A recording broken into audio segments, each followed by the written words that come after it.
Hello, everybody, and welcome to It's All Right with Suzette. I'm your host, Suzette Standring, and for the next half hour, we're going to be talking about authors and their works. And today we have a wonderful guest, Tracy Beckerman. You know, owning a dog marks a beautiful stretch of life. And Tracy Beckerman, today's author, captures the experience in her hilarious memoir, Barking at the Moon, a story of love, life, and kibble. It's such a treat to have Tracy on our show today. Tracy Beckerman is an award-winning author, speaker, and syndicated humor columnist who has appeared on numerous TV shows, such as NBC's The Today Show, CBS Sunday Morning, and Good Day New York. Her bailiwick of hilarity is marriage, motherhood, and all the Irma Bombeck-style shenanigans associated with family, like owning pets, in her new book, Barking at the Moon. She previously wrote 2 humor books, Lost in Suburbia, a Momoir, How I Got Pregnant, Lost Myself, and Got My Cool Back in the New Jersey Suburbs, and Rebel Without a Minivan, Observations on Life in the Suburbs, Life in the Burbs. Welcome, Tracy. Thanks, Suzette. It is really great to be here in your house with you. It's wonderful to have you, Tracy. I know that you are so well received everywhere you go, and your books are just wonderful. I read Barking at the Moon, and it was a lively dog romp through a family decade with an unforgettable furry friend. So I'm anxious to talk about this great book. Bring us into the time and place when Riley ruled. Set the stage for us. How did this adorable Black retriever get his paw in the door? Wow, I really should have had you write some more blurbs for me. You're such a good turn of phrase. Okay, so I was lost in Suburbia, and so that ended when the kids were 3 and 5. And then when the kids are 5 and 7, my husband and I said, you know what? This would be a really good time to get a dog, because a dog would be great for the kids. We grew up with dogs. It'll teach them responsibility. And I'm like, what? It taught us responsibility. The kids are like, yay, we have a dog, bye. Because, you know, when it comes to feeding the dog and walking the dog and cleaning up with the dog, they don't want any part of that. They just want to have fun with the dog. So Riley ended up becoming my dog. And I have to tell you, he was my best friend. And, you know, the funny thing about dogs is they kind of become your therapists too, in a way. And so for me, you know, what you notice is that dogs will, they'll comfort you when you're sad, and they won't complain when you're whining. And when you get excited, they get excited, and they'll stick by you no matter what, unless they hear a piece of food drop on the floor in the next room. And then it's like, see ya. But I think that it was great for me, it was great for my family. And it was just a really special time in our lives. And part of that had to do with just how funny the dog was and the experience of being a dog owner. And as a humor writer, that was like, yeah, I got this dog because I needed some new material. But with the kids, and they're also really funny, it was just, part of it was about how funny it was. And part of it was really noticing the time passing. You know, we got the dog when the kids were 5 and 7, and we had him until they were 5 and 17. And in that span of 10 years, everybody grew up.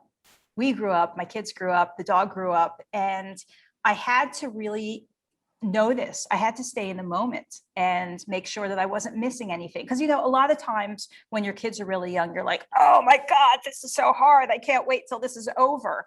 And the next thing you know, your kids have moved out of the house and you're an empty nester, and you're like, wow, that went really fast. You know, I'm Go sorry, I on. just want to say, so the message I got from Riley was to take time to stop and smell the fire hydrant. Well, you did that so well. And I feel that every chapter really kind of captured so much of family life and how a dog brings love and laughter into the experience. And one of the aspects that I particularly enjoyed was that a dog begets other pets. So tell us how it happened that you went from being a wife, a mother of 2 kids, to adding zookeeper to your resume. Well, we were really afraid to have kids because I couldn't keep any plants alive. And I'm like, all you have to do with a plant is water it and put it in the sun. If that's all I had to do with a kid, no problem. But eventually I kind of got over my fear. We had the kids and I'd always wanted to have a dog in the family. I grew up with a golden retriever and I just loved that dog. And I was waiting for the moment when I could be home with the dog and the kids. And, I had sort of like this whole Hallmark movie playing in my head. And instead we got a dog who was like Dogzilla. Eventually he grew out of that. But so we had Riley for a number of years. And then Josh, my son, came to me and he said, Mom, I really want my own pet. I'm like, hello, dog, kids, you have a pet. He's like, no, I want my own pet. So he was kind of bucking for a tarantula. And I said, I draw the line at any pets that can like poison or kill you in your sleep or anything like that. I'm not a big fan of spiders. So we ended up getting a second choice, was a bearded dragon. And we named him Einstein. And Einstein was like this big when we got him. And by the time a couple of years had passed, I can't even fit my hands on the screen, how big this lizard got. And, we would leave him at home for a couple of days. We went away and I was never worried. I was like, we should just let the lizard out and let him kind of feed off the land because, we had crickets all over the place and whatever. And if anybody broke into our house and they saw this 3-foot lizard coming around the corner like this with his beard all puffed up, they'd be out of there in a second. So now we had Einstein and we had Riley. And my daughter said, well, Josh has his own pet. I want my own pet. And she wanted a cat. But my husband and my son were horribly allergic to cats. And we're like, well, you can either have a cat or you can have your father and your brother in the house. And she's like, I'd like the cat. So we ended up getting a chinchilla. And I called my mom and I said, we got a chinchilla. It's a new pet. And she said, that's not a pet, that's a coat. And I was like, no, Mom. My mom's like old school for coats. So now we had Henry the chinchilla, Einstein the bearded dragon, and Riley the retriever. Excuse me. And at some point we collected a bunch of goldfish and we named them all Larry so that we could not have to keep track of them. It's like one Larry died. My husband's like, which Larry died? I'm like, the Larry. He said, which fish died? I said, Larry. He says, which Larry? I said, the dead one. So we stopped after the goldfish, but it was a very bustling household for many years. Tracy, that's what I really loved about your memoir. It's so full of action and life. And I mean, it was a laugh a minute. Now, what went in, you have all these animals, you've had a lot of pets in your past. What went into your decision to write about life with Riley? Isn't that a great Life with Riley? I really wanted that to be the title of the book. They're like, I well, know.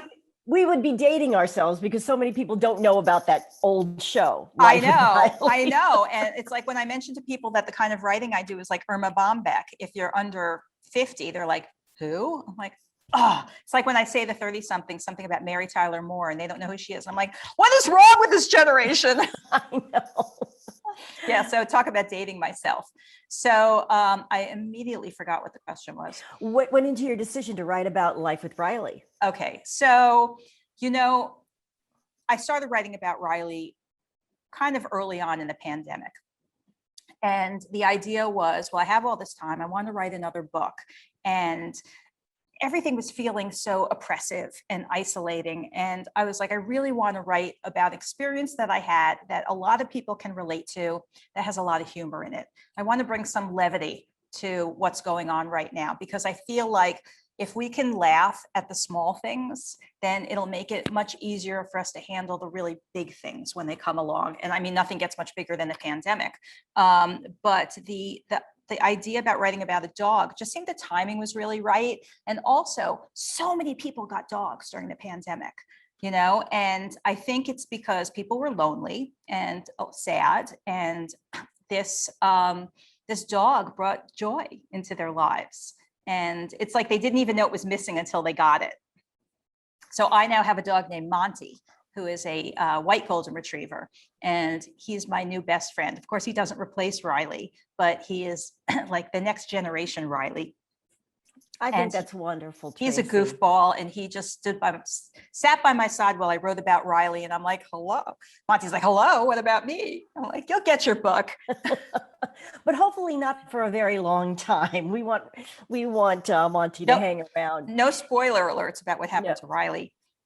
Yes. Now, I really enjoyed your book. You are an award-winning humorist, and I feel that I would love to share your talent with our viewers today. So is it possible for you to read an excerpt from Barking at the Moon? Of course. And I just happen to have a copy of my book right here, along with 30 others on my kitchen table if you want to come over and buy one. So I'm going to have my glasses on for this. Ta-da! I actually wear these all the time, but I was like, let me see if I look more youthful on TV without my glasses. Okay, so this is from a section called Housebreak Hotel. Teaching your dog tricks is certainly fun, but there are more other important things that must happen first to make your dog a welcome member of society. Or welcome member. I'm like rewriting this as I'm speaking. A welcome member of the family. By other important things, of course, I mean housebreaking. I was optimistic that I could get the dog housebroken in a significantly shorter time than it took to potty train my kids.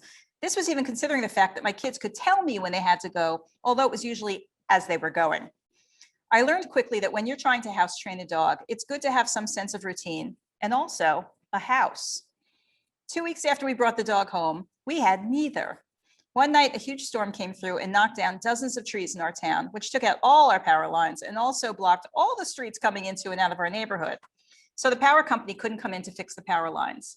There were electrical lines down in our yard and a 30-foot spruce tree in our pool. We'd weathered big storms before and once lost our power for so many days that we were forced to bury our milk, cheese, and other perishable food in the snow, like Ma and Pa Ingalls from Little House on the Prairie.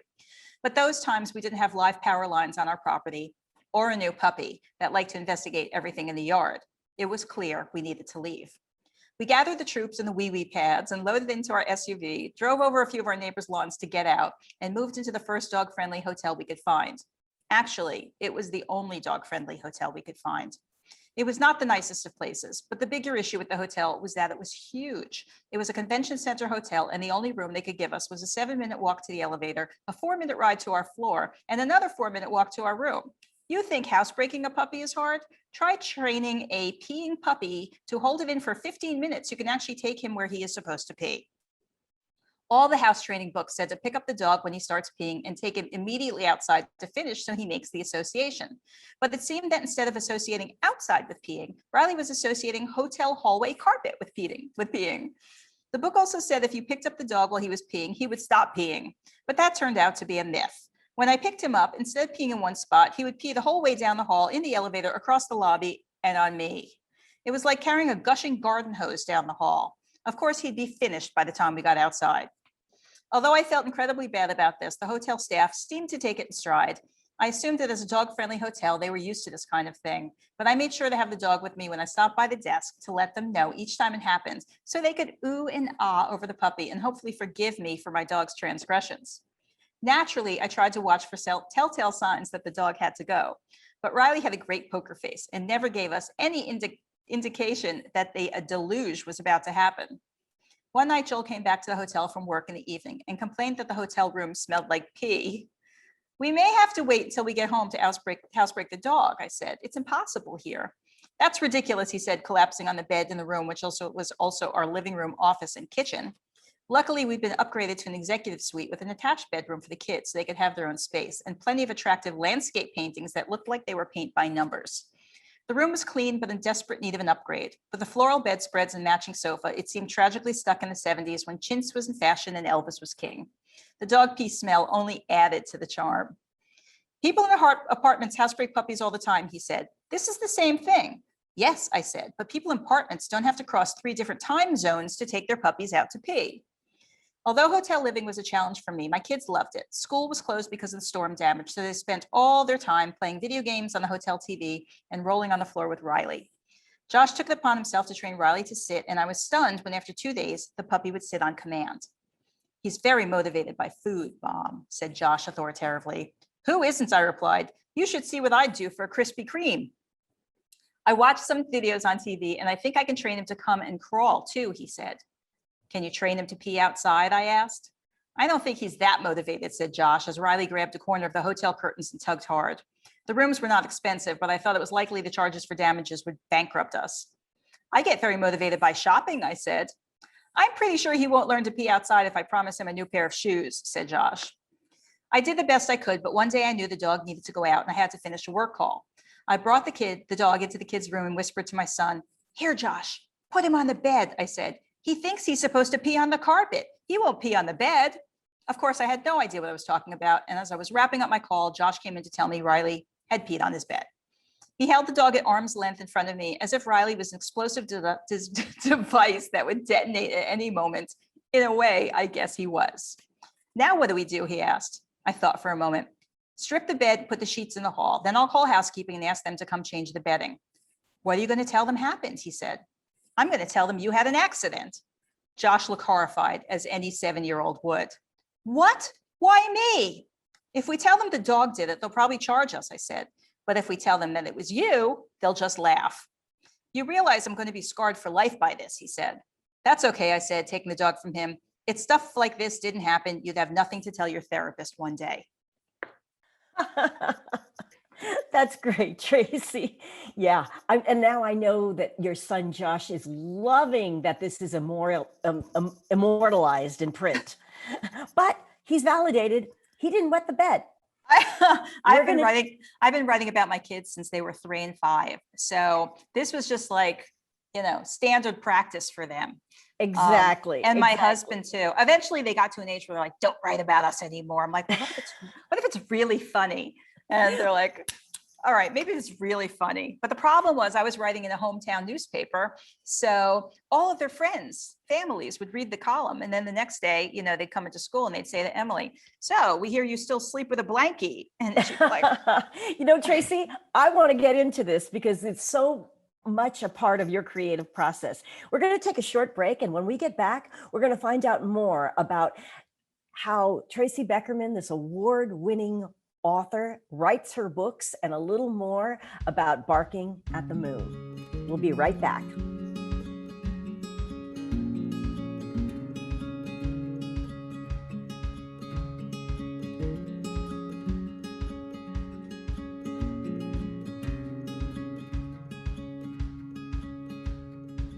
And we're back with our featured guest, author Tracy Beckerman, who wrote Barking at the Moon.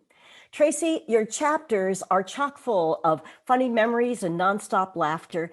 And, there's so much that goes into owning a dog, sharing life with a dog, learning all kinds of lessons. But I would like to know, from your writer's perspective, what do you hope readers take away when they read Barking at the Moon? That's a really good question.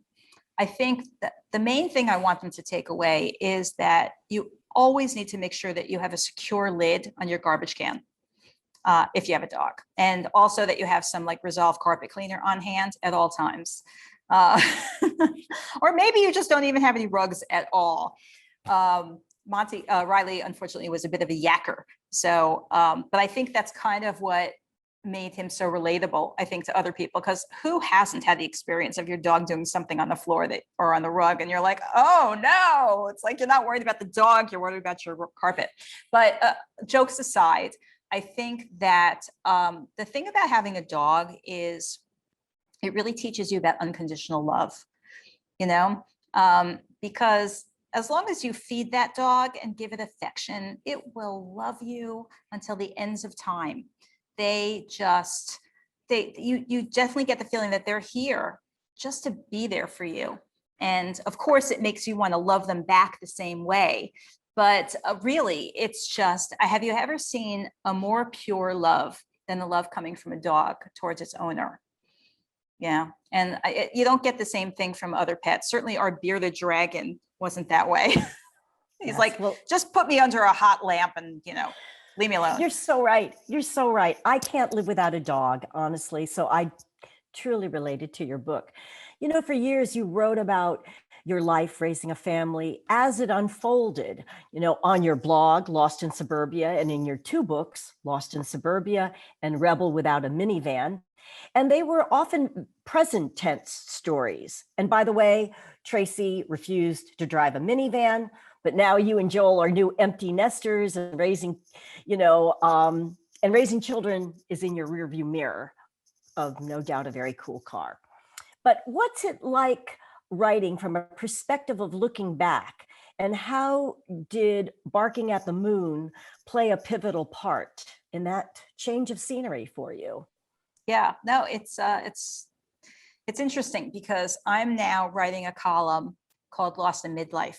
So I have evolved from being lost in suburbia to being an empty nester, in the middle of my life, and all of the things that you kind of lose during that time, and also realizing that you're sort of at this transition point, and how do you want to be during that transition point.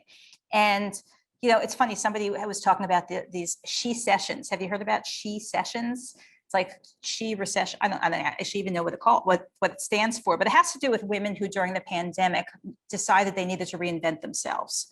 And I kind of feel like that is our superpower as women.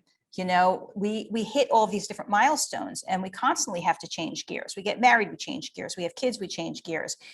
We go through this point where we're getting dogs and we change gears. And then when we're in midlife and retirement, and at every point you have the option, well, I did kind of keep going the way I've been going, or do I do something different and maybe have a lot of fun with that and go in a different direction. So that's kind of been my philosophy. So in looking back, I don't look back ever with regret, like, oh, I wish I'd done this at that time, or I wish I'd done that. It's always with, wow, that was such a cool time. That was so special. And remembering all of that. And I think I can remember it with such joy because that was a direction I chose to go in. You know what I'm saying? Yes, I do. And I think that you have been such a role model of evolution. Your career has encompassed so many different aspects of writing, teaching, speaking. You're really to be commended and applauded for all that you've accomplished. Would you tell my husband that? Will you He's like, talk to hey, mine? honey. He's like, hey, honey, great dinner. I'm like, really? This is what I did today, and I get great dinner. Hey, I've seen your photos on Instagram, your dinner I do like to photos. cook. Really, really pretty good. Now, I would love for you to give some advice to aspiring humor writers, because I've always heard it said that writing humor is one of the hardest genres. So what advice would you give to budding humorists? For people who have like this passion for finding the humor in things, humor writing isn't really that hard because you're just taking the story of this really funny thing that happened and you're just putting it on paper. But the main thing is that I think if you realize that humor writing is really about telling a story, so it needs to have a beginning and a middle and an end. It's like, it's not the same as blogging, which can be kind of stream of consciousness. It really has to be, okay, this is what happened. Here's the setup. Here's what happened in the middle. And this is how it resolved. And then you kind of stick all the humorous pieces in here and there, and you get a call back at the end, and maybe throw in a couple of K sounds for anybody who knows that like K's are really funny sounds for people for whatever reason. And it happens that way. But the other thing I want to say is that when you're writing something, you don't need like a big setup. You should just get in right when the action happens. And then maybe in a couple paragraphs, you can go back in and maybe explain a little bit about what that was. But it's so much more fun if you come in when you're like, ah, I said as I walked in the door, and you're like, why is she screaming? And then if you continue on, you will find out why. Oh my gosh, you're so right about that, because I oftentimes feel that there's too much of a long wind-up pitch in funny stories, where Yeah. you really just, and I've always heard that get to the funniest part, write that scene, and then you can write around the edges of it to create a beginning, a middle, and an end, which turned out to be one of the greatest pieces of advice that I've ever received. Well, Bruce Cameron says that you should have a joke every 3 lines. And so I'm not quite that professional. I can't quite get it in every 3 lines. But, his point is that don't wait a really long time to get to the funny. You got to make sure that the funny is throughout. Well, I think you do an excellent job of creating a very hilarious environment. It's very visual to me. There's a lot going on. You're spinning a lot of plates, and it's pretty funny when they finally crash. So I think and they always crash. Now, tell me, I'm curious to know first of all, what's your writing process? Are you a morning writer? And how much time is devoted to actually writing versus promoting, which can be a full-time job in and of itself? When you're a writer, you are your own writer, PR, marketing, accountant, everything. I wish I had a team supporting me, but that's, on a writer's salary, you can't afford to have people working for you. But for me, I always laugh when people say, well, you got to sit down in the chair and just write, all day, or this is the perfect time for you to write. This is the great environment. And I'm like, I write when the spirit moves me. The thing that saves me is that I always write like 3 weeks ahead. So if I have a column due that week and I got nothing funny happened that week, then I'll drag out one of the ones that I've already written. I mean, not published, but written like 2 weeks ago. And then it kind of takes the pressure off. But most of it is just something happens and I'm like, oh, that's really funny. I'm going to write about that. Something really innocuous, like how my husband loads the dishwasher. Who could relate to that? It's like, what do you mean? You've got the glasses on the bottom and the forks are pointing down and you got the 2 plates facing each other. Who does that? And it becomes a really funny column. So you just kind of have to look for those moments in life that just seem like every day that actually could be really funny. Well, you seem extremely organized. And I know that the life of a writer, in many ways, it may seem all creative, the muse hits you, but it really does take a lot of organization and forethought.